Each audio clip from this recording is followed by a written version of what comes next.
Zdravo svima! Danas pravimo jedan prirodan napitak za čišćenje pluća, a u nastavku vas očekuje i bonus recept.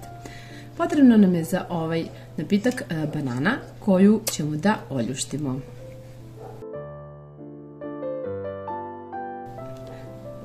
Bilo bi dobro da birate zrelije banane. Bananu je potrebno sada da izgnječite uz pomoć viljuške.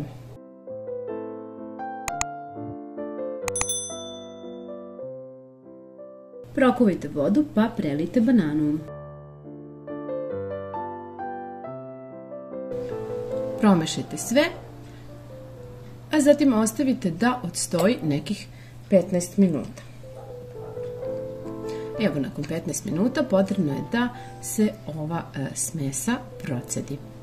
Možete u neki bokal ili direktno u čašu da procedite bananu.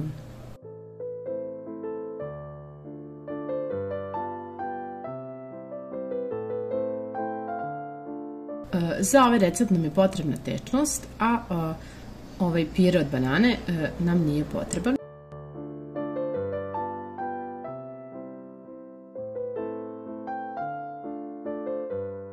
Kada smo procedili bananu, dodat ćemo i malo meda. Med je inače isto jako dobar za pluća, to svi znamo. Dodajte med i promešajte, pa pijte dok je mlako, najbolje ujutru i uveče po jednu čašu. Osim što je jako delotvorno, veoma je i ukusno. U nastavku vas čeka bonus recept. Nasackajte koru banane. Stavite koru banane u teglu.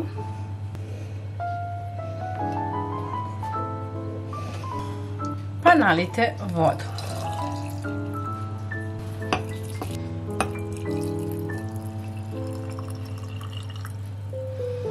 Zatvorite teglu poklopcem, pa je ostavite da stoji par dana dok voda ne promeni boju. Potrebno je da stoji samo onoliko da se voda zamuti, možete ostaviti jedan ceo dan da stoji.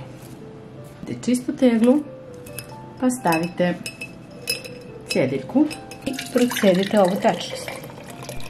Koru od banane smo iskoristili i dobili prirodno đubrivo za biljke. Banane su poznate po visokom sadržaju kalijuma kao i fosfora, a kalijum pomaže biljkama u razvoju i rastu, dok ih kalcijum čini jačim.